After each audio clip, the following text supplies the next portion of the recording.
হরে কৃষ্ণ। সুধী ভক্তমণ্ডলী, এখন আছি আমরা বাংলাদেশে ব্রাহ্মণবাড়িয়া জেলার কসবা থানার কুটি গ্রামে। তা আপনারা জানেন যে ইসকনের অন্যতম দীক্ষাগুরু জিবিসি এবং প্রাক্তন চেয়ারম্যান সন্ন্যাসী এবং গুরু মহারাজ শ্রী শ্রীমৎ ভক্তিচারক স্বামী গুরু মহারাজের আবির্ভাব স্থান হচ্ছে এই কুটিতে, কুঠিধামে।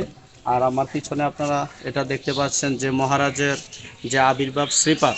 মহারাজ এখানে আবির্ভূত হয়ে 10 মাস অবধি এখানে ছিলেন, তারপর কলকাতা যান। মহারাজের দাদা ছিলেন জমিদার, সেই জমিদারি স্টাইলে যে বাড়ি আজও কালের সাক্ষী হয়ে দাঁড়িয়ে আছে। আর বাবা ছিলেন চিত্র পরিচালক, আর সেই গুণটা অনেক ভালো করে মহারাজের মধ্যে ছিল, যার ফলে আমরা প্রভুপাদ নামে যে চলচ্চিত্র সারা পৃথিবীতে 80টিরও ভাষায় এটা অনুদিত হয়েছিল, সম্প্রসারিত হয়েছিল, সেই দিব্য চলচ্চিত্র দেখতে পাই। এবং এটা হচ্ছে মহারাজের একান্ত কৃতিত্ব।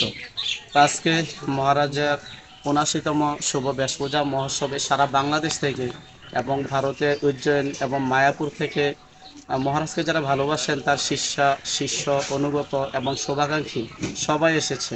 আপনারা দেখতে পাচ্ছেন যে এখানে অনেক ভক্তবৃন্দ, যদিও এই এরিয়াটা রেস্ট্রিক্টেড এবং সংরক্ষিত, এখানে বেশি ভক্ত বা মানুষ আসা নিষেধ, কারণ অন্য ধর্মাবলম্বী যারা আছেন তারা বসবাস করেন। এজন্য ইসকন থেকে বলা আছে যেন এখানে ভিড় না হয়। তবু অনেক ভক্তরা এসেছেন যারা মহারাজকে ভালোবাসেন।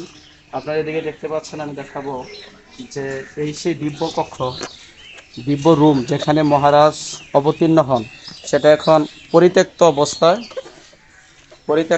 পড়ে আছে। কোনো যত্ন নেই, কারণ এটা ইসকনের হাতে নেই। এখানে অন্য ধর্মাবলম্বী তারা বাস করে, তো এই জন্য যে যাকে ভালোবাসে তার জন্য কাজ করে, কিন্তু বাকিদের ওইরকম শ্রদ্ধা থাকবে না।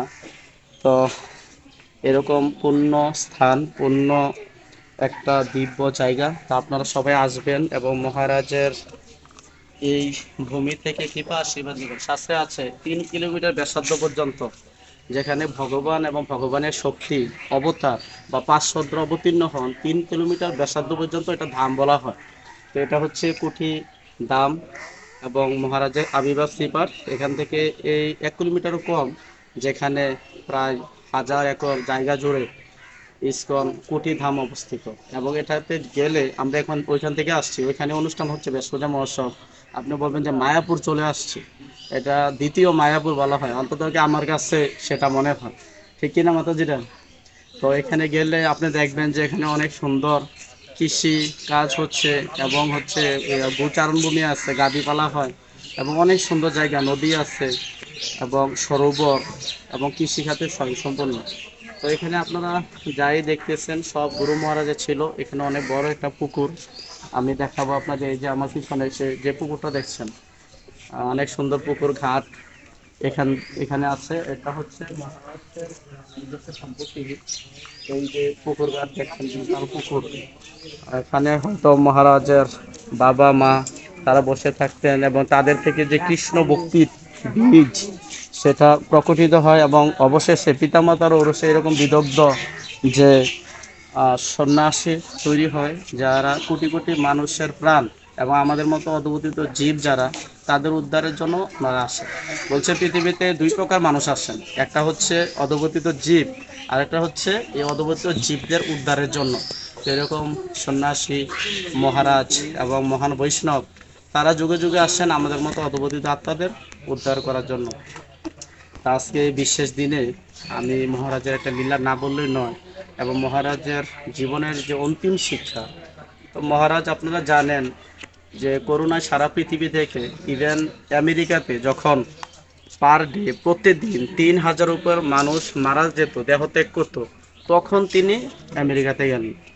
তখন সমস্ত শিষ্যরা, উজ্জয়নের যে ভক্তরা, তারা বলছিল যে গুরু মহারাজ আপনি তো জানেন যে আমেরিকাতে সবাই মারা যাচ্ছে, তবু কেন আপনি জেনে যাচ্ছেন? তখন মহারাজ খুব সুন্দর করে বলেন যে আমার সন্তানরা এখানে জীবনে ঝুঁকি নিয়ে প্রচার করছেন, তা আমি পিতা হয়ে কি করে বসে থাকি? তো দেখেন মহারাজ তার জীবন দিয়ে আমাদের শিক্ষা দিয়ে গেছেন যে প্রচারের সাথে কখনো আপোষ নয়, এবং জীবনে যতই ঝুঁকি হোক না কেন যেন প্রচারকে আমরা প্রাধান্য দিই। তা আমরা যারা ইসকনের ভক্ত শুভাকাঙ্ক্ষী হতে চাই, তারা যেন গুরু মহারাজ জীবন থেকে এই শিক্ষাটা নেই যে আমাদের সবারই প্রচার করতে হবে, অবশ্যই আমাদের নিজেদের আচার করবে। তো যাই হোক, সবাই ভালো থাকবেন। কৃপা রাখবেন এবং অবশ্যই এই কুঠিধামে আসবেন, মহারাজের আবির্ভাব শ্রীপাদ দর্শন করবেন। আর মহারাজের যে স্বপ্ন ছিল এই কুঠিধাম নিয়ে, এই কুঠিধামে ওইখানে বৈদিক স্কুল হবে, ইউনিভার্সিটি হবে এবং অনেক সুন্দর হসপিটাল হবে। তো সেগুলো এখন প্রায় বন্ধ, কারণ আর্থিকভাবে ওইরকম সাপোর্ট পাচ্ছে না। তা আমি অনুরোধ করব সারা বাংলাদেশ তথা পৃথিবীর সমস্ত ভক্তবিন্দুকে যারা মহারাজকে ভালোবাসেন, তার এই আবির্ভাব স্থানের উন্নয়ন প্রকল্পে, কুঠিধামের উন্নয়ন প্রকল্পে আপনাদের এই কষ্টে অর্জিত কিছু কিছু অর্থ দিবেন, যেন অনেক সুন্দর একটা ধাম প্রকটিত হয় এবং আমরা এখানে এসে কৃপা আশীর্বাদ লাভ করতে পারি। হরে কৃষ্ণ।